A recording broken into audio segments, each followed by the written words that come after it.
Ne lance surtout pas tes campagnes Google ou Meta avant d'avoir fait ça.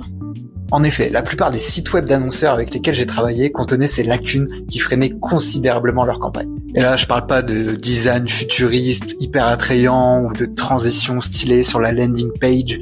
Non, là je parle de quelque chose de beaucoup plus factuel, c'est-à-dire le parcours client.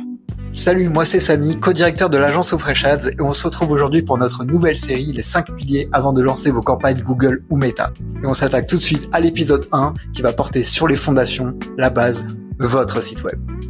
En effet, c'est là-dessus que la plupart des sites pêchent. Ça peut venir d'une interface mobile pas du tout adaptée, de paniers trop compliqués à valider, de formulaires introuvables, voire même d'une offre qui n'est pas compréhensible. Ça, je le vois quotidiennement et ça crée une vraie friction que même la meilleure des campagnes ne pourra pas combler. Donc, posez-vous ces simples questions. Est-ce que quand quelqu'un arrive sur votre site web, c'est simple pour lui de comprendre votre offre, de valider son panier d'achat ou de remplir son formulaire web ? Si la réponse est oui, vous êtes tout bon, c'est parti pour les campagnes. Cependant, si la réponse est non ou que vous avez un petit doute, je vous laisse mettre votre site web en commentaire ou alors me contacter directement en DM et on vous offre une audit gratuite de votre parcours client.